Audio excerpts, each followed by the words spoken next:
बाढ़ और बारिश से सबसे ज्यादा बुरा हाल पंजाब का है। पंजाब में 1988 के बाद पहली बार इतने भयंकर हालात बने। सतलुज, ब्यास और रावी नदी में आई बाढ़ ने सब कुछ तबाह कर दिया। पंजाब के 23 जिले बाढ़ से प्रभावित हैं, लेकिन गुरदासपुर, फाजिल्का, होशियारपुर, कपूरथला, जालंधर, संगरूर, मोगा, बरनाला, अमृतसर और पटियाला में हालत ज्यादा खराब है। पंजाब में अब तक बाढ़ की वजह से 37 लोगों की मौत हो चुकी है। 1400 गांव पानी में डूबे हुए हैं। पूरे पंजाब में सभी स्कूल, कॉलेज और यूनिवर्सिटीज को 7 सितंबर तक के लिए बंद कर दिया गया है। 3 लाख एकड़ खेतों में लगी फसल तबाह हो गई है। केंद्रीय कृषि मंत्री शिवराज सिंह चौहान खेती में हुए नुकसान का जायजा लेने के लिए कल पंजाब जाएंगे। अमृतसर, कपूरथला और गुरदासपुर के बाढ़ प्रभावित इलाकों का सर्वे करेंगे। शिवराज ने कहा कि उन्होंने पंजाब के गवर्नर, मुख्यमंत्री और कृषि मंत्री से बात की है। कल वो खुद जाकर ग्राउंड रिपोर्ट लेंगे और मुसीबत की इस घड़ी में पंजाब के किसानों की हर संभव मदद करेंगे। सीमावर्ती जिलों में जल प्रलय की स्थिति है, किसान परेशान हैं। 1.5 लाख हेक्टेयर से ज्यादा अब तक जो जानकारी है, इलाके में फसलें डूबी हुई है। संकट की इस घड़ी में केंद्र सरकार, हमारे प्रधानमंत्री जी जनता के साथ खड़े हैं। गृह मंत्री जी ने जम्मू कश्मीर का दौरा किया था। मैं कल पंजाब के बाढ़ग्रस्त क्षेत्रों में जा रहा हूं। अपने किसान भाइयों बहनों से, अपनी जनता से यही मैं कहना चाहता हूं, केंद्र सरकार स्थिति पर नजर रखी हुई है।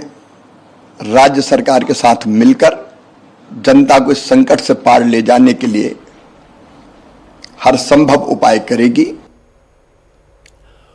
गुरदासपुर के 324 और अमृतसर के 135 गांव बाढ़ के पानी में डूबे हुए हैं। एनडीआरएफ, एसडीआरएफ, आर्मी, बीएसएफ और सिख संगठनों के लोग इन गांवों में राहत सामग्री पहुंचाने का काम कर रहे हैं। हमारे संवाददाता पुनीत परिंजा ने बताया कि अमृतसर के अजनाला में कई गांव चारों तरफ से पानी से घिरे हैं। इन गांवों तक पहुंचने के सारे रास्ते डूब चुके हैं। गांव में हजारों लोग अपने मवेशियों के साथ फंसे हुए हैं। इन लोगों तक राहत सामग्री पहुंचाना सबसे बड़ी चुनौती है। पुनीत ने बताया कि आपदा के इस वक्त में सिख नौजवान और गुरुद्वारों से जुड़े लोग दिन रात मेहनत करके अपने संसाधनों से बाढ़ प्रभावित लोगों की मदद कर रहे हैं। बोट के जरिए गांवों तक खाने पीने का सामान और दवाइयां पहुंचा रहे हैं।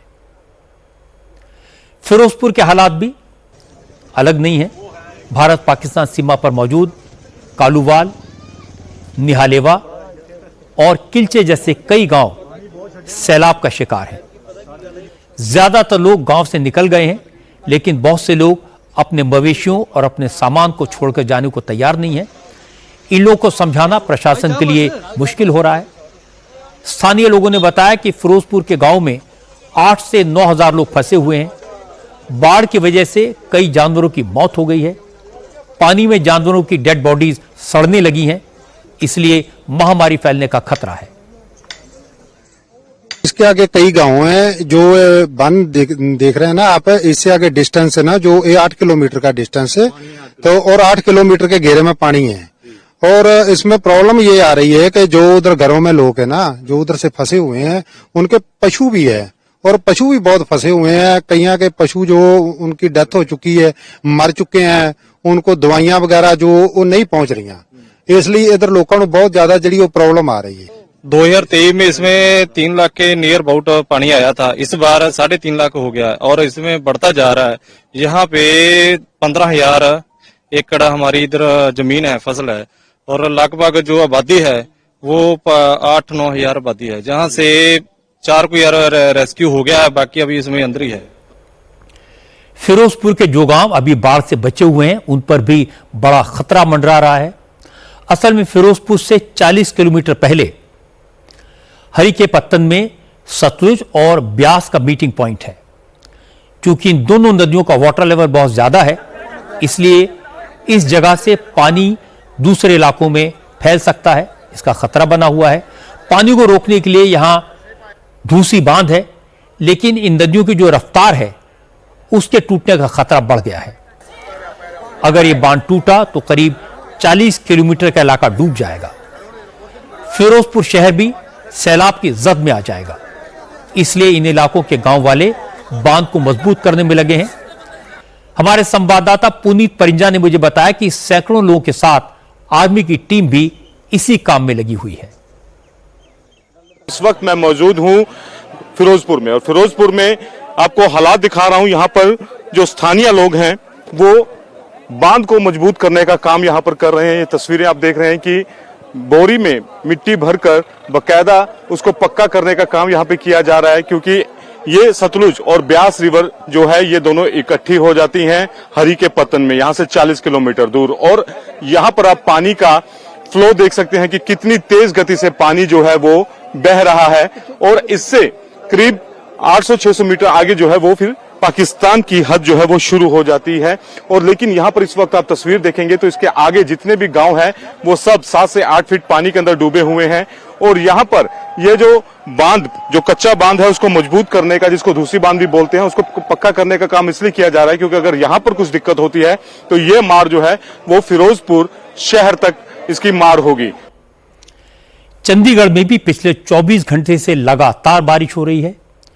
चंडीगढ़ के कई इलाकों में पानी भर गया है। मुश्किल यह है कि सुखना लेक भी ओवरफ्लो हो रही है। लेक का पानी चंडीगढ़ की सड़कों पर आ गया है। प्रशासन ने सुखना लेक के आसपास के इलाकों में ट्रैफिक बंद कर दिया है। इस बार मानसून ने सारे रिकॉर्ड तोड़ दिए। दिल्ली में अगस्त और सितंबर के महीने में इतनी बारिश कभी नहीं हुई। पंजाब, हिमाचल और जम्मू कश्मीर में तो बारिश ने 100 साल का रिकॉर्ड तोड़ दिया। गुजरात, महाराष्ट्र और मध्य प्रदेश के कई इलाकों में तो एक दिन में इतनी बारिश हुई जितनी मानसून के पूरे सीजन में होती थी। इसीलिए ज्यादातर इलाकों में बाढ़ के हालात बने हुए हैं। फिलहाल सभी राज्य सरकारों के साथ मिलकर केंद्र सरकार बाढ़ प्रभावित लोगों की मदद करने की जी तोड़ कोशिश कर रही है। लेकिन मानसून का सीजन खत्म होने के बाद एक नई दिक्कत होगी। ज्यादा बारिश के कारण लाखों हेक्टेयर में खड़ी फसलें बर्बाद हो गई हैं। इससे पैदावार घटेगी। इसके लिए सरकार को अभी से तैयारी करनी चाहिए।